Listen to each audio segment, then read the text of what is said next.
Hey, I wanted to go over the work I'm doing for my thesis right now, and because I'm giving a talk tomorrow, I thought it would be a good time to record it. Um, so for my thesis, I have been diving into the history of scientific illustrations and why they are the way they are. And basically, scientific illustrations used to be culturally much more important than they are now, which is why you see all these gorgeous renderings of flora and fauna and anatomy. And nowadays, because we have incredible technology and cameras and 3D scanners, um, illustration has sort of fallen by the wayside and is much less common than it used to be. Even though medical illustrations and other kinds of illustrations are still very important, a lot of sort of money, time, and resources goes into these other forms of documentation. So as my role as a graphic designer who's interested in science, wanted to sort of see what I could do with scientific illustration and design and where it could go. So what I came up with is creating a streetwear brand called Supermassive.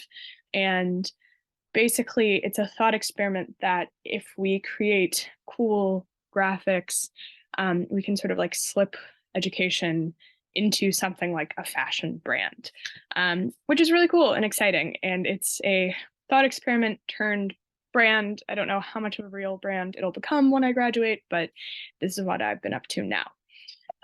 So tomorrow I'm doing a demonstration in class where everyone is going to get to print their own t-shirt and tote bag. And this is the talk I'm giving alongside it. So for our theses, we have to create a book. My book, as you can see here, is mostly a collection of essays that I'm writing about fashion, science, illustration, and all sorts of other cultural things. And then on top of that, it's going to be documentation of the objects that I create. So the hats, the tote bags, the t-shirts, the branding, the social media, the animations, the packaging, every single object I create is going to get photographed and turned into this book, which is really cool. So these are the things that I'm making. I'm making zines to explain each scientific concept that I'm creating clothing for. I'm creating animations. I'm creating the physical objects themselves. I'm not sewing, my shirts together, but I am crocheting hats and maybe some t-shirts. And I'm carving the blocks to do the printing. I'm creating packaging. I created these animated flipbook tags that you won't be able to see here super well. But I wanted to create animations for everything I'm doing because animations really get people interested in things. People like movement. I'm creating the whole branding guide, branding suite, social media, everything from the bottom up for Supermassive, and we'll see where it goes. The essays I'm writing are what is Supermassive and how we're co-opting contemporary trends in fashion for educational purposes, why modern fashion production is good for designers but bad for the world, and how we make it better, an interview with my friend about quantum computing and how science imagery has changed over time and how it can help us educate the masses. So all of this cool stuff combined into a thesis. So tomorrow I'm giving this demonstration where I'm showing the work that I've made so far. We're probably going to listen to the interview I did with my friend, which I'm creating an animated film for one of my classes. And we're going to do printing of t-shirts and tote bags. I'm going to show off the objects that I've created, like this hat that I'm going to, I guess, make a zine about the rainbow for. And I want to talk about kind of the thoughts behind the project and why I'm doing it. These are the shirts that I made literally today. This is one that I'm wearing right now.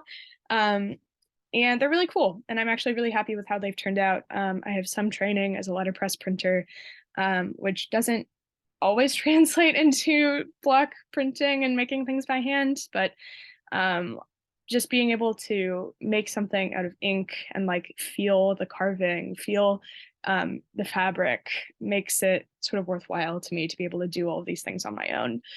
The fashion industry right now is kind of crazy because it's one of the most profitable industries in the world, but it also is that way because it exploits a lot of labor.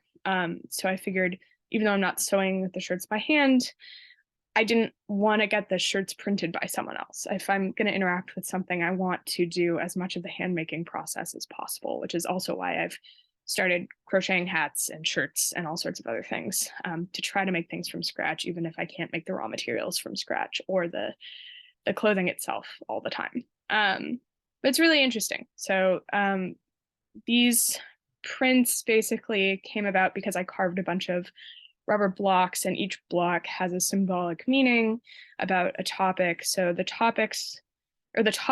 set of stamps for this topic are all about relativity. Um, and I guess this is about general relativity, which has to do with gravity more than it's about special relativity. But the idea is it's about how space compresses and expands and warps according to objects and their masses and their gravitational effect on the space itself. And I'm not explaining it really well right now, but hopefully I'll explain it better tomorrow. So I am creating all of these shirts by mixing the stamps in different ways, and then that's creating sort of the objects that are going to be in my zines, these symbols I'm going to talk about, and it creates these really cool posters, which I love a lot and will be animating. So I made a zine for one of the topics, which is quantum mechanics, so separate from the relativity shirts. But the idea is that for 3 different topics that I'm exploring, which are quantum, motion in general, and relativity, they're each going to have a t-shirt or a set of t-shirts and a zine that goes along with it that explains the shapes that are used in the printing. So the idea is that I wanted to use these clean graphic symbols to sort of explore concepts that might be overly complicated or difficult to explore. Part of the reason that contemporary science graphics sometimes really aren't that good is because it's almost impossible to physically display concepts that we cannot see and interact with. Like, how do you draw a black hole? How do you draw something that is physically invisible? And the only way that we can see a black hole is by the light that's bending around it. So it's very difficult to make work in this field, which is why it's a challenge and why I'm trying to nose my way into it. And I will probably be spending my life trying to make science more accessible, more interesting, more beautiful to the everyday person, because it's something I'm passionate about. I'm making a bunch of fonts. This is the first one for my thesis and just in general. The idea here, I mean, it's kind of a riff on the NASA logo, although it doesn't actually look anything like it.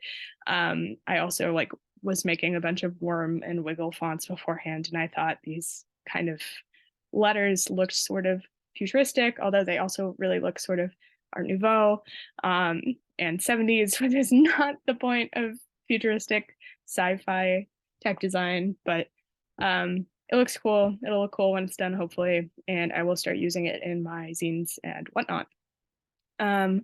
This is when I want to show for my class some of the animations that I've created.